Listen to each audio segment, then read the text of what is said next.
മാഷ അറബിക്കടലിൽ മുങ്ങിത്താണ കപ്പൽ. ആ കപ്പലിൽ ഏകദേശം 16 കണ്ടെയ്നർ കാൽസ്യം കാർബൈഡ് ഉണ്ടെന്നാണ് പറയുന്നത്. വലിയ വിനാശമുണ്ടാക്കും, ഒരുപാട് ആളുകൾ മരിക്കുമെന്നൊക്കെ ചില വിവരങ്ങൾ വരുന്നുണ്ട്. എത്രത്തോളം ശരിയാണെന്ന് എനിക്കറിയില്ല. ചിലർ പറയുന്നു ഇത് മുങ്ങിയതല്ല എന്ന്. യഥാർത്ഥത്തിൽ എന്താണ് അവിടെ സംഭവിച്ചത്? നമുക്ക് നമ്മുടെ ചില അസംഷൻസ് അതുമാത്രമാണ് ഇത് മുങ്ങിയതാണോ എന്നതിനെക്കുറിച്ച് നമുക്ക് അവതരിപ്പിക്കാൻ കഴിയുള്ളൂ.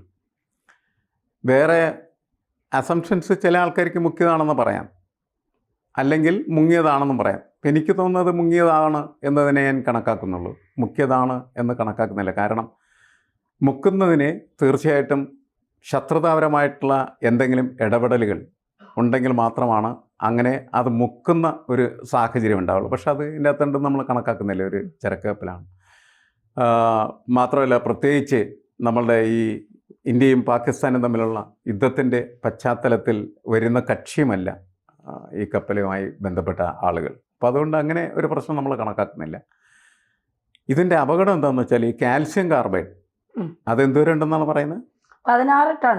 16 ton calcium carbide, container calcium carbide ഉണ്ടെന്നാണ് പറയുന്നത്. അതെ, കാൽസ്യം കാർബൈഡിന്റെ അതിന്റെ ഒരു പ്രശ്നം എന്താണെന്ന് വെച്ചാൽ കാൽസ്യം കാർബൈഡിൽ നമ്മൾ വെള്ളം ഒഴിച്ചാൽ ഇത് വെള്ളത്തിലേക്കാണല്ലോ വരാൻ പോണത്.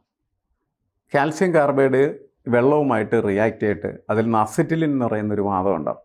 ഈ അസിറ്റിലിൻ എന്ന് പറയുന്ന വാതകത്തിൻ്റെ പ്രത്യേകത എന്താണെന്ന് വെച്ചാൽ അത് തീ പിടിക്കുന്ന വാതകമാണ്. നമുക്ക് തീ കത്തിക്കാം എന്നുള്ളതാണ്. എന്ന് വെച്ചാൽ ഈ കടലിൽ നമ്മൾ കത്തിപിടിപ്പിച്ച് കഴിഞ്ഞാൽ കടൽ കത്തിപ്പോവും. അപ്പോൾ കടലിനെ അങ്ങനെ കത്തിപ്പിക്കാൻ പറ്റുന്ന തരത്തിൽ അത്രമാത്രം ഊർജം പുറത്തേക്ക് അസിറ്റിലിൻ്റെ രൂപത്തിൽ വിടാൻ കഴിയുന്ന ഒരു സാധനമാണ് യഥാർത്ഥത്തിൽ ഈ കാൽസ്യം കാർബൈഡ് എന്ന് പറയും. കാൽസ്യം കാർബൈഡ് സാധാരണ ലാബിൽ നമ്മളെ കുട്ടികളൊക്കെ ഇപ്പോൾ ഈ +2 പഠിക്കുന്ന കുട്ടികളുടെ എക്സിബിഷൻസൊക്കെ നടക്കുമ്പോൾ കുട്ടികളെ നമ്മളൊരു ചോദ്യം ചോദിക്കും, നിങ്ങൾക്ക് വെള്ളത്തിന് തീ പിടിക്കുന്നത് കാണണോ എന്ന് ചോദിക്കും. അപ്പോൾ കുട്ടികൾ പറയും കാണട്ടെ എന്ന് പറയും. അപ്പോൾ എന്ത് ചെയ്യുമെന്ന് വെച്ചാൽ അവിടെ എക്സിബിഷൻ ഹാളിൽ നിൽക്കുന്ന അതിൻ്റെ ഒരു ഇൻസ്ട്രക്ടർ എന്ത് ചെയ്യുമെന്ന് വെച്ചാൽ അതിൻ്റെ ഇടയിൽ ഒരു തീപ്പെട്ടിക്കൊള്ളി കത്തിച്ച് ഈ വെള്ളത്തിൻ്റെ മുകളിൽ ഇങ്ങനെ കാണിക്കുമ്പോൾ വെള്ളത്തിൻ്റെ മുകളിൽ ഇങ്ങനെ നിന്ന് തീ കത്തുന്ന കാണാൻ പറ്റും.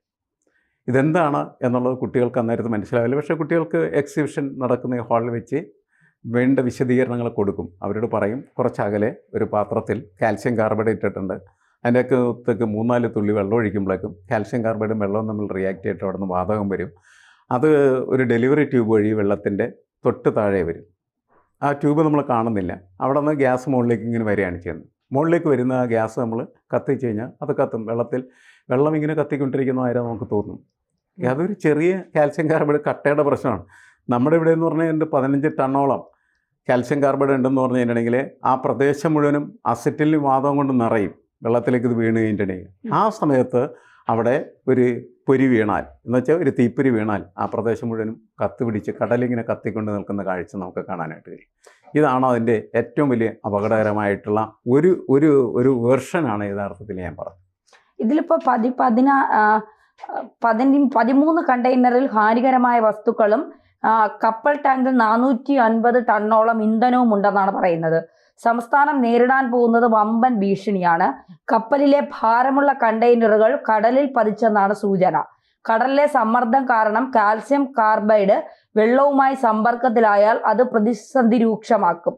കപ്പൽ പാതയിലൂടെ പോകുന്ന കപ്പലുകളും അപകടത്തിൽപ്പെടും. അതുകൊണ്ട് തന്നെ കൊച്ചി തീരത്ത് വലിയ ജാഗ്രതയാണ്.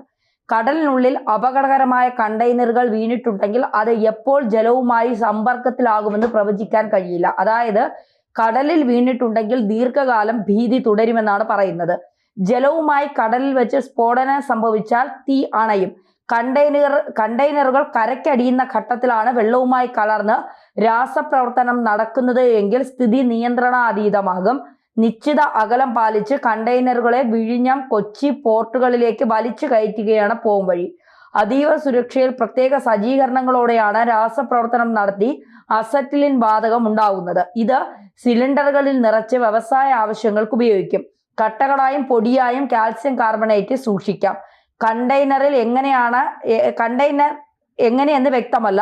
കണ്ടെയ്നറിൽ കരയ്ക്ക് അടിയുന്നത് അപകടകരമാണ്. അതിനാൽ പ്രത്യേക ജാഗ്രത വേണം. കണ്ടെയ്നറുകൾ മാറ്റുന്നതും വെള്ളത്തിൽ നിന്നുള്ള ഓയിൽ നീക്കവും ശ്രമകരമാണ്. അപകടത്തിൽപ്പെട്ട് മുങ്ങിയ ചരക്ക് കപ്പൽ MSC എൽസ 3യിൽ നിന്ന് 100ഓളം കണ്ടെയ്നറുകൾ കടലിൽ വീണിട്ടുണ്ടാകാമെന്നാണ് സംസ്ഥാന സർക്കാരിന്റെ ഉന്നതതല യോഗത്തിലെ വിലയിരുത്തൽ. കപ്പൽ മുങ്ങിയ സാഹചര്യത്തിൽ ചീഫ് സെക്രട്ടറിയുടെ അധ്യക്ഷതയിൽ യോഗം ചേർന്നത് കപ്പലിലെ ഇന്ധനമായ എണ്ണ ചോർന്നിട്ടുണ്ടെന്നും കണ്ടെയ്നറുകൾ ഏകദേശം മണിക്കൂർ 3 കിലോമീറ്റർ വേഗത്തിലാണ് കടലിൽ ഒഴുകി നടക്കുന്നത്. നിലവിൽ കോസ്റ്റ് ഗാർഡ് 2 കപ്പലുകൾ ഉപയോഗിച്ച് എണ്ണ തടയാൻ നടപടിയെടുത്തിട്ടുണ്ട്. 2 സോണിയർ വിമാനം ഉപയോഗിച്ച് എണ്ണ നശിപ്പിക്കാനുള്ള പൊടി എണ്ണപ്പാടയ്ക്ക് മേൽ തളിക്കുന്നുണ്ട്. കൊച്ചി പുറംകടലിൽ മുങ്ങിയ MSC എൽസ 3 എന്ന കപ്പലിലെ കണ്ടെയ്നർ കൊല്ലം തീരത്ത് അടിഞ്ഞിട്ടുണ്ട്. കപ്പലിൽ നിന്ന് കടലിൽ വീണ കണ്ടെയ്നറുകൾ ഒഴുകിയെത്താൻ ഏറ്റവും കൂടുതൽ സാധ്യതയുള്ളത്, അതായത് 80% സാധ്യതയുള്ളത് ആലപ്പുഴ, കൊല്ലം, തിരുവനന്തപുരം ജില്ലയുടെ തീര മേഖലകളിലെന്നാണ് ഭൗമശാസ്ത്ര മന്ത്രാലയത്തിന് കീഴിലുള്ള the Indian national centre for ocean information സർവീസിന്റെ വിലയിരുത്തൽ. അടുത്ത 96 മണിക്കൂറിനകം ഈ ഭാഗത്തേക്കുള്ള കപ്പലുകളിലെ വസ്തുക്കൾ ഒഴുകിയെത്താം.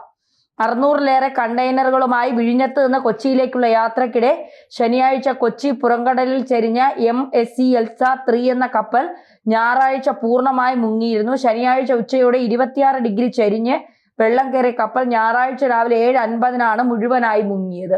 അപ്പോൾ തിരുവനന്തപുരം, കൊല്ലം, ആലപ്പുഴ ഇവിടെ ഉള്ളവരൊക്കെ ഭയപ്പെടണം അല്ലേ മാഷേ? അല്ലെ, ഇതിൻ്റെ ഈ തീരപ്രദേശത്ത് ഇത് കടന്നു വരുമ്പോഴേ ഇതിൻ്റെ അകത്ത് സൂചിപ്പിച്ച പോലെ അസറ്റിൽ ഫോമുലേഷൻ നടന്നു കഴിഞ്ഞിട്ടുണ്ടെങ്കിൽ അത് കത്തുപിടിക്കും. കാരണം അത് കത്തുന്ന വാതകമാണ്. എങ്ങനെയെങ്കിലും അതിനകത്തേക്ക് തീപ്പൊരി വീണാൽ അത് ആളിക്കത്തും. അപ്പോൾ നമ്മൾ കരയിലേക്ക് ഇത് കയറ്റുന്ന സമയത്തും ഈ പ്രശ്നം നിലവിലുണ്ട്. കാരണം എന്ന് വെച്ചാൽ ഈ കാൽസ്യം കാർബൈഡ് എന്നാണ് അത് പറയുന്നത്, CaC2 എന്നാണ് അതിൻ്റെ ഫോർമുല. അപ്പോൾ ഇതിൽ വെള്ളം വന്ന് മുട്ടിക്കഴിഞ്ഞാൽ ഉടനെ തന്നെ അസറ്റിലുണ്ടാകും. അസറ്റ് എന്ന് വെച്ചാൽ CH111CH എന്ന് പറയുന്നൊരു വാതകമാണ്. അത് സാധാരണ കത്തുന്ന വാതകമാണ്. അതിന് തീ പിടിക്കുമ്പോഴാണ് ഈ അപകടം ഒരു വശത്തൂടെ ഉണ്ടാകും. രണ്ടാമത്തെ ഒരു വിഷയം, ഇതിലേണ്ട 450 ടൺ ഓയിലുണ്ട് എന്നുള്ളതാണ്, എണ്ണ.